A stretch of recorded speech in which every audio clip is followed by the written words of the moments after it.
אהלן, אני אביעד, יושב ראש אגודת הסטודנטים של תל חי. ואני כאן בשביל לענות לכם על השאלה שכולם שואלים אותי בימים האחרונים. מה זה הרשת החברתית החדשה של תל חי? אז כך, כשאני אומר רשת חברתית, אתם בטח חושבים פייסבוק. תשכחו מזה. רשת חברתית. Out, הרשת החברתית החדשה של האגודה. In ובגדול. יש לנו פה הכל.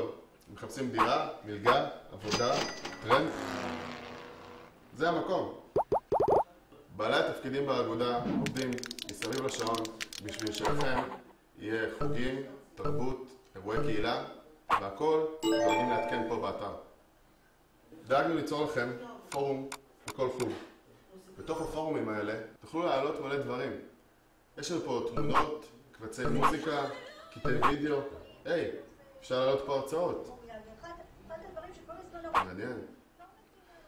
הרעיון של הפורומים האלה הוא ליצור לכם מקום שהחוג יכול לדבר ולהיות בקשר על כל דבר שקורה. האתר החדש זה דרך בשבילנו להיות בקשר איתכם. לנו באגודה חשוב לדעת מה אתם רוצים, אבל בשביל זה אנחנו צריכים שתגידו לנו.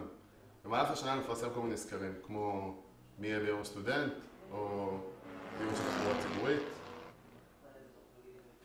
בקיצור, אתר האגודה החדש של תל חי. הדרך שלנו להיות בקשר איתכם ושלכם להישאר מעודכנים בכל מה שקורה באגודה. אגודת הסטודנטים. שלכם ובשבילכם.